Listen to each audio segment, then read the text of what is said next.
So let us begin. All right, so we're looking at cell division specifically, right? And the types of cell division that we look at in biology unit one. I mean, technically, we would have a look at binary fission a little bit off, right? But we're going to be just looking specifically at the general foundations of mitosis and meiosis, and then look at the origins of mutation, right? And then we're just gonna take probably like a 5 minute break and then head into the different types of genetic diseases, right? That the syllabus asks us to look at, right? So with cell division itself, right?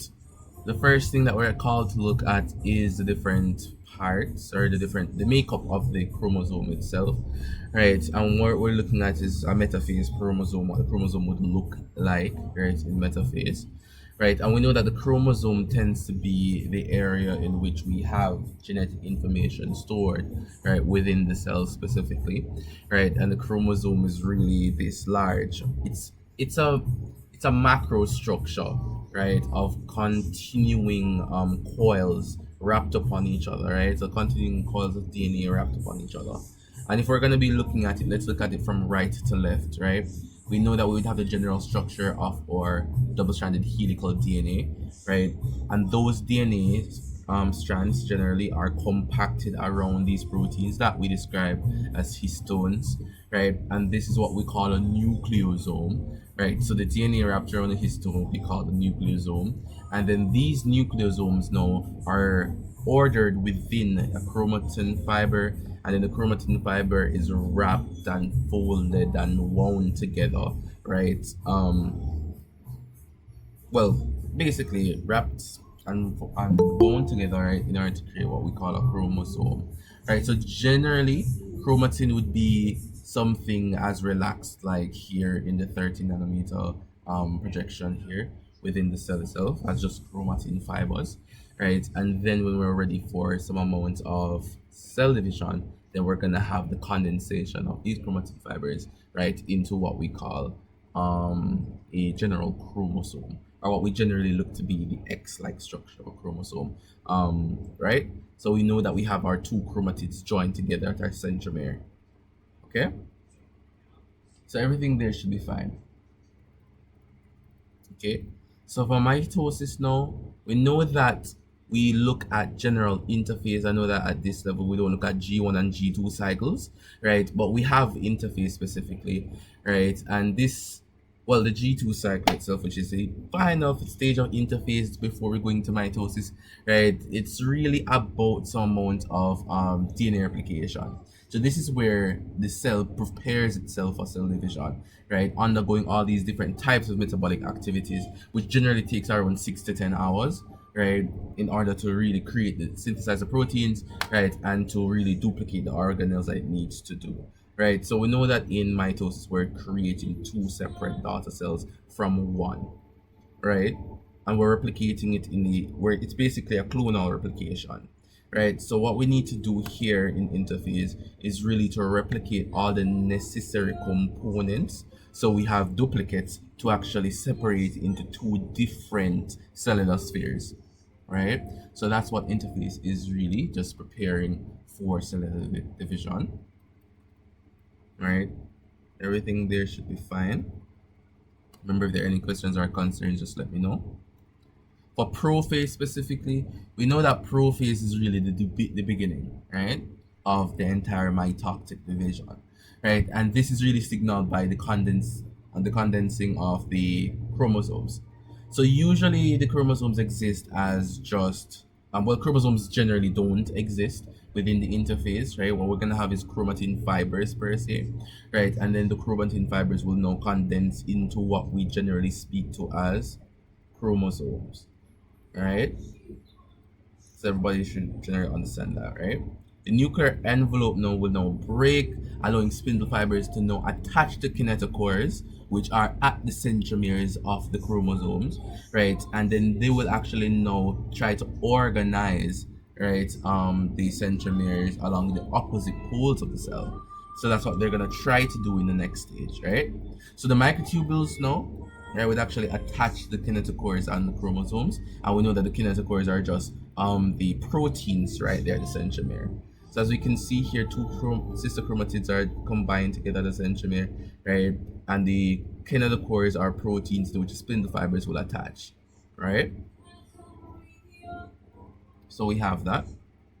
Everything there should be lovely, should be fine, right? For pro-metaphase now, so this is what we call the transitional stage, right, between the prophase and metaphase, right? So within this phase now, right, we're going to have the nuclear envelope completely disintegrating, right? Because we're going to need the genetic material to move across the cell, so we can't have it trapped within an envelope, right? So the nuclear envelope would actually disintegrate, right, allowing for the spindle fibers to access the chromosomes completely, right? So they can bind to the kinetochore. So notice here that spindle fibers are now binding to the kinetochores as the envelope is now destroyed, right? At this point in time, now the chromosomes are actually completely created. They're condensed and tightly coiled, all right? So we have that there, okay? So what we have here now, is that the centrosome itself, right, which is another cell component, will produce spindle fibers which will connect to the chromosomes by the kinetochores or the kinetochores, right? So what we're looking at is that. All right, that's what's happening in prometaphase. For metaphase now, we know that the chromosomes are going to be along the equator, right? So right, it's going to be along a plane of equidistance, right, from two poles of the cell. So it's going to be along the metaphase plate, right? It's going to try to align themselves along there, right? So we're going to have that there. Each daughter cell now receives an equal number of chromosomes during the cell division. So when they actually line up there, right, we're going to have within the next phase and the phase, we're going to have the equal number being dragged apart, right, to produce the two different cells, right? So the spindle fibers really attach at the centromeres, right, and now they really align along this plate there, right? So what's going to happen here is that after a while, the spindle fibers are going to start to retract after the alignment on along the metaphase, right? The metaphase plate, the spindle fibers are going to try. I'm going to start to contract themselves, and that will exert a tension, right? So the tension generally will cause the alignment, and then after a while, the tension will be overwhelming and drag apart the chromatids, right? So what we're going to be looking at there now would be anaphase. So we're going to have the sister chromatids of each of the chromosomes separating, moving towards the opposite poles of the cell, and the spindle fibers will shorten, pulling the chromatids apart and ensuring that each daughter cell receives complete sets of chromosomes. Right, so that's what we have there. So we have the kinetochore microtubules shortening there, dragging the sister chromatids to opposite parts of the cell or opposite poles of the cell. And then what we're gonna have here now would be the telophase, right? In telophase, right, we look at it as a mark of the beginning of cytokinesis, right? So telophase really is really about having these two chromosomes, right? The two separated sets of chromosomes on opposite poles of the cell, right? They're gonna start decondensing rather, back into chromatin. We're gonna have the re-envelopment of the genetic material, or what we call the re-establishment of the nuclear envelope, right? That will separate to create two enclosed nuclei, two separate nuclei, and then the spindle fibers will now disassemble, right? And then the spindle fibers themselves will actually like disappear, right? So know that the spindle fibers are no longer needed, right? We are now in telophase, right? We're gonna have the disintegration of those spindle fibers and the spindle apparatuses, right? The centrosomes that actually created these spindle fibers, right? So after a while, when we reach telophase, they're not gonna be needed anymore. We're gonna have the re-envelopment of the nuclear material, right? Which were once chromosomes, but now they're gonna be decondensed, right? Back into chromatin. That's what's happening there in telophase. And for cytokinesis now, cyto is cell kinesis means movement. We're gonna have cell movement. The cells are gonna start to move, right? And create this type of fissure, right? In animal cells, a contractile ring composed of actin and myosin filaments forms at the cell's equator, right? And they start to exert a pressure and start to constrict, right? Like a string, like pinching the cells into two separate daughter cells, right? In plant cells, however, a cell plate forms along the metaphase plate, gradually developing into a new cell wall. So for the animal cells, we're gonna have the actin and myosin ring filaments, right, squeezing the cell, the material or the cell itself, right, into two separate cells, right. And in plant cells, we're just gonna have the redevelopment of a new cell wall in between the two material, right, or in between the two separate um, hemispheres, right? So we're gonna have that there. Generally, this is where we look at the complete division of the cell, right? And then at the end of cytokinesis, we're just gonna have two identical daughter cells. All right. Are there any questions there though?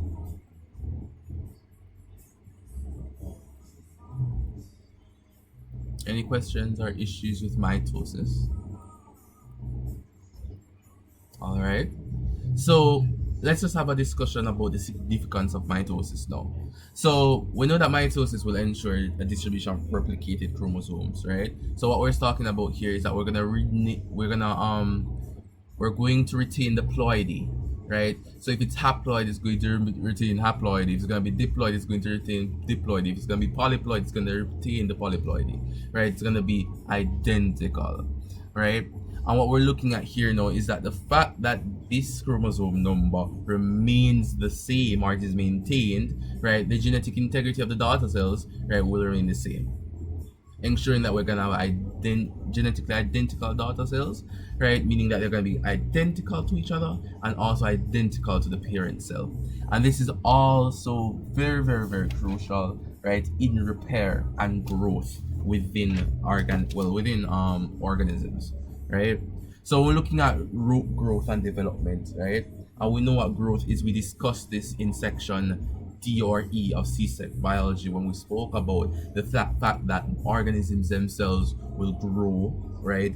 And generally it means that they will become more complex, right? So what we're looking at is the fact that within organisms, right, organ systems will continue to develop, right?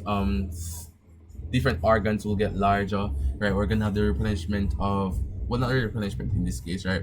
We're gonna have the creation of new cells, right, and new tissue in order for us to see some amount of growth. And the tissue must be genetically identical. If not, there's going to be some amount of variation, right?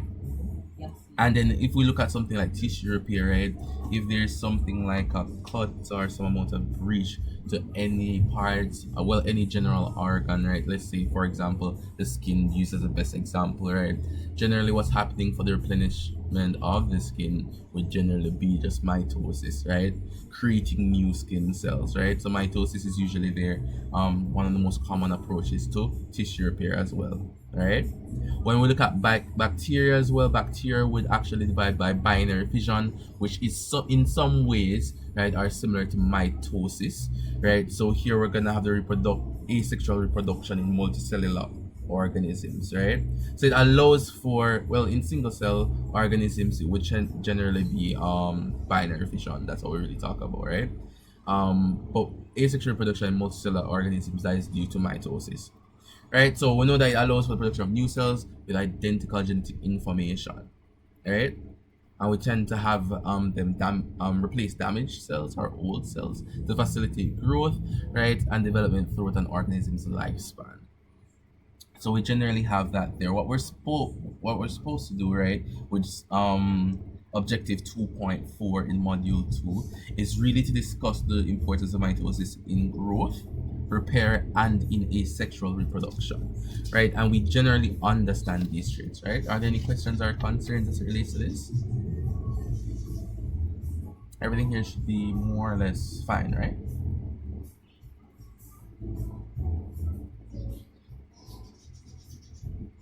All right. So remember to let me know if there are any questions or concerns that you guys have. All right. For meiosis, however, right, it's gonna be a much shorter look at meiosis. So we know that we have two stages, right? Or we create two daughter cells at first, and then they will split again to create generally what we have as four haploid cells, daughter cells, right?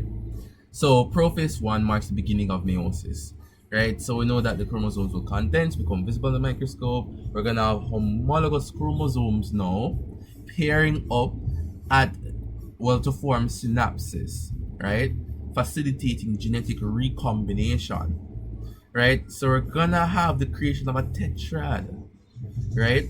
So we're gonna have two sets of homologous chromosomes now, not chromatids, not sister chromatids, but homologous chromosomes pairing up to create a tetrad, right?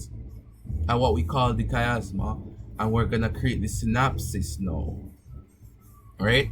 And then that's gonna facilitate what we call crossing over, right?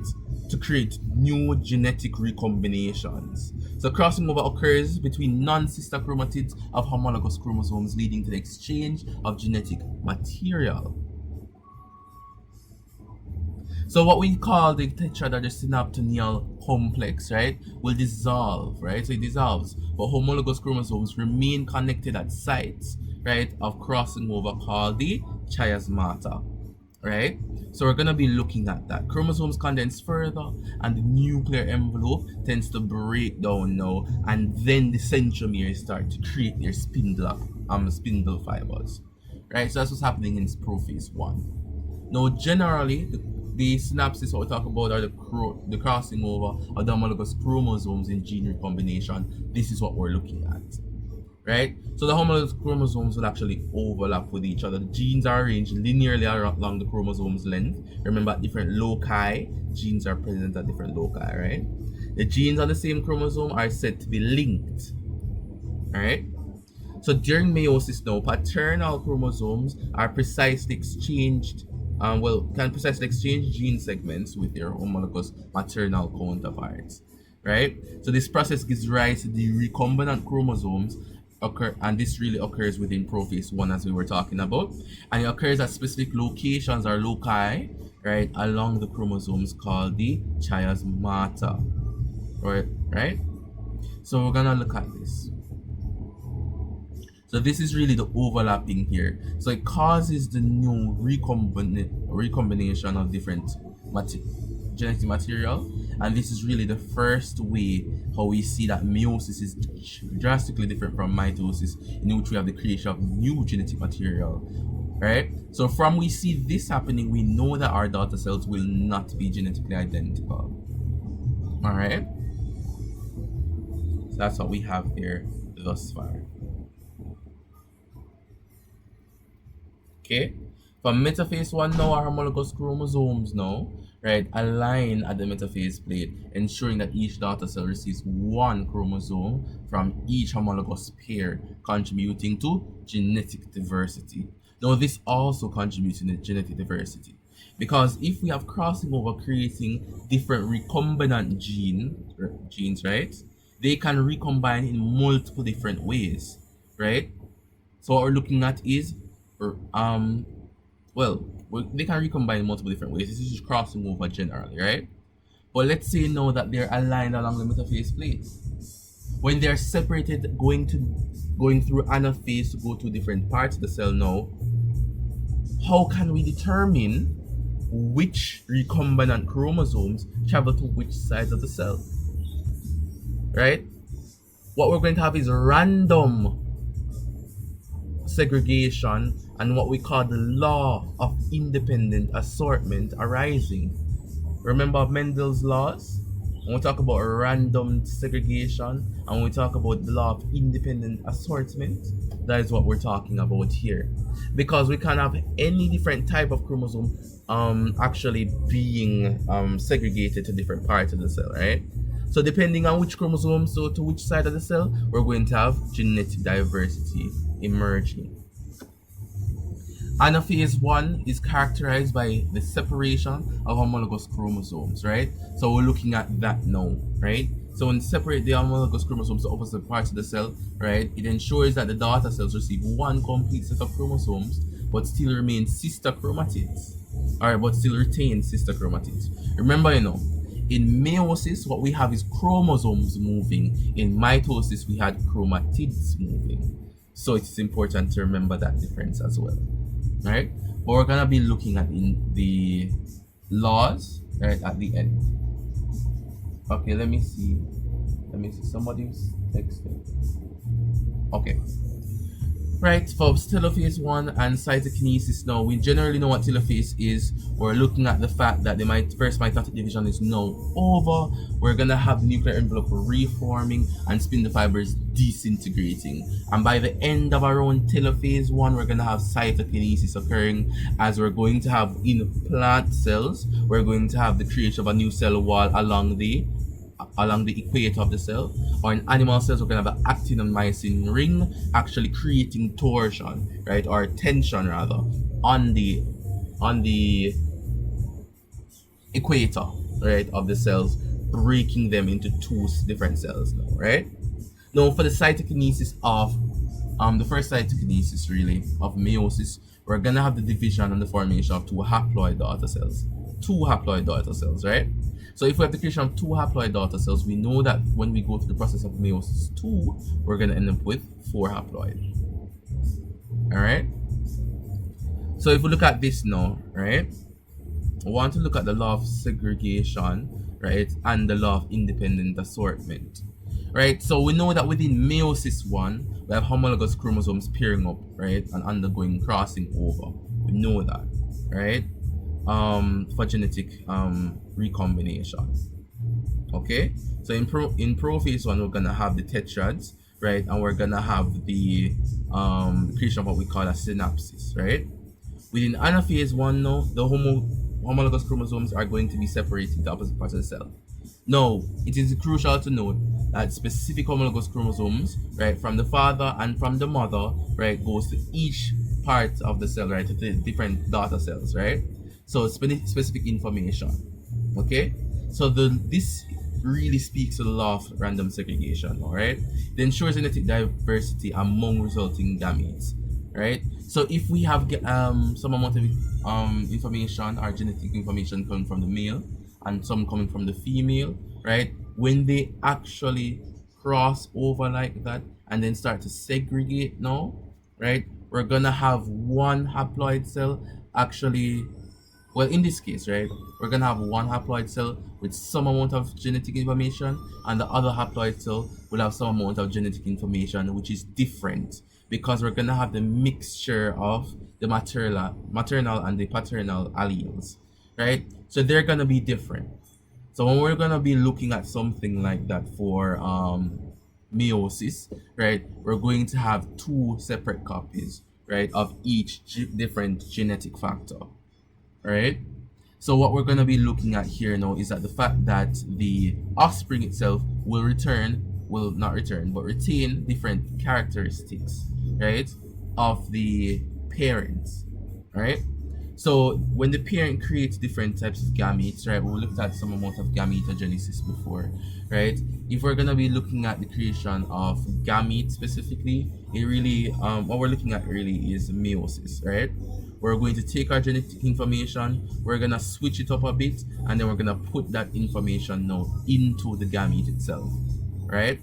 So not all of our genetic information, or not all sequences of our genetic information are in the gamete, right? So now when that combines with another gamete, now we're going to have the creation of a completely new organism, right? As a zygote would contain completely different, right, variations or sets of genetic information, right?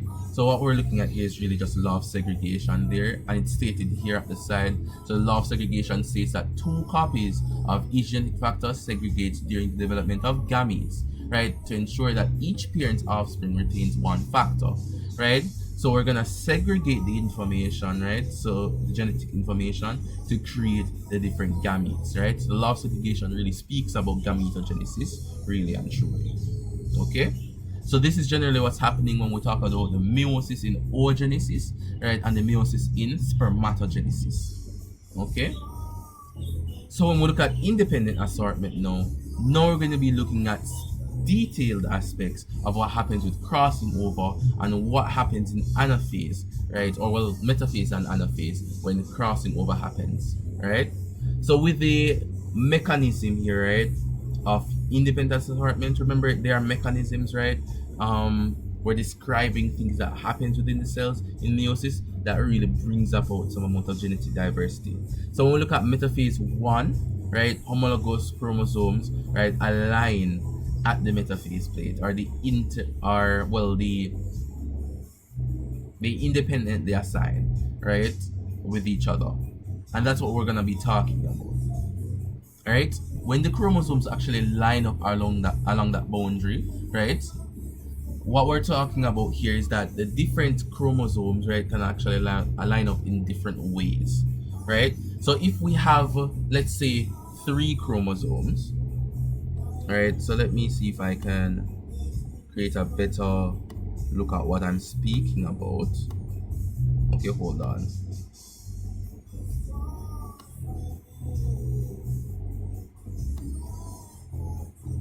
Okay, why is this switching so much? This needs to come down.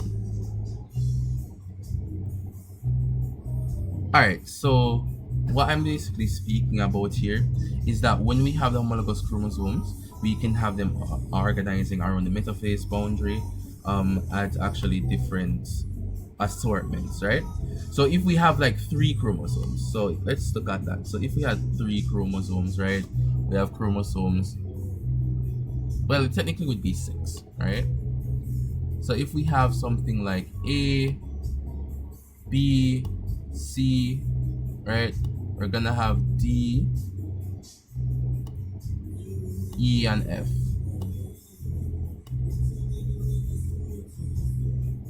Right? If we're looking at the combination, right, let's say that they're aligned along the metaphase boundary. Remember that within crossing over, we're gonna have completely different chromosomes. We're gonna have recombinant chromosomes, right? They are aligned along this boundary. Now, they don't have to align in this way. B could align with D, F could align with A, E could have been on the other side aligned with C, right? So there could be a lot of different assortments. They could be arranged in multiple different ways, right? And it actually would become millions upon billions of different ways, right? Because cells don't generally contain just around 6 or around 3 chromosomes. We're talking about organisms which have over hundreds or 50 or 70 chromosomes, right? So when you look at it now and they're going through meiosis, there are over millions of different ways that they could actually assort themselves along the metaphase boundary, right? So this is what we're talking about as it relates to independent assortment. There are multiple orientations of the pairs, right? They could pair up in multiple different ways. So the homologous chromosomes can align in different combinations, leading to random distributions of maternal and paternal chromosomes into daughter cells during anaphase 1, right? So we have multiple different assortments. We have general different distributions of genetic material, right? So this will further increase genetic variability in offspring, right? So not only do we have random segregation, but when we segregate, right, we're segregating the different pairs of chromosomes that have aligned themselves via independent assortment.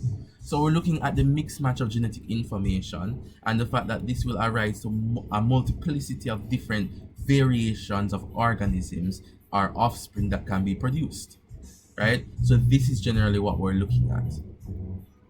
Okay, so if we look at this diagram here, gamete 1 could be generated something like what's on the left, right? And gamete 2 can continue what's something like on the right.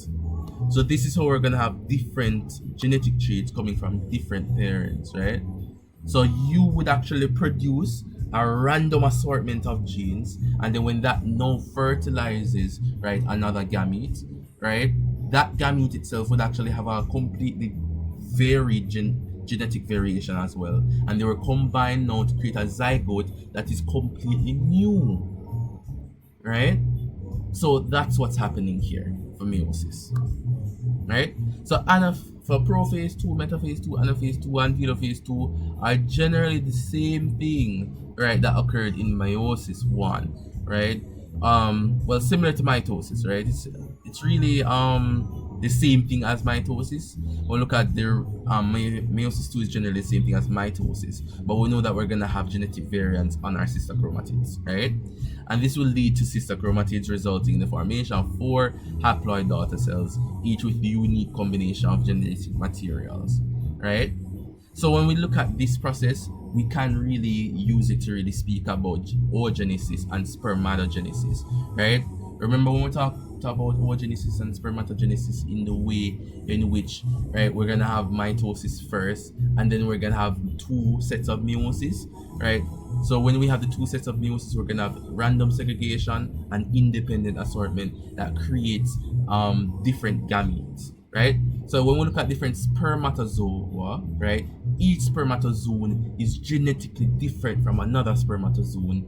So, right, when so if one spermatozoon fertilizes an ova, right, or a secondary oocyte, right, that will create a completely different zygote than if a different spermatozoon was to fertilize the secondary oocyte, right? So we're looking at that, the advent of variation, right, within this is really happening in sexual reproduction, right? So this is what happens in sexual reproduction, okay? So we're gonna have the advent of different varying offsprings, right? So the overall significance of meiosis, we know that meiosis reduces the chromosome number by a half, ensuring that gametes are haploid and contain single sets of chromosomes, right? Meiosis introduces genetic diversity through processes such as crossing over and independent assortment, which shuffle and recombine genetic material from homologous chromosomes.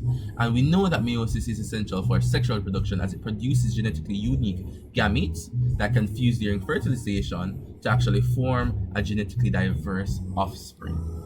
So that is what we're discussing, and that is really the essence, right, of the cell divisions that we really look at, right? So meiosis and mitosis. Are there any questions or concerns as it relates to general cell division?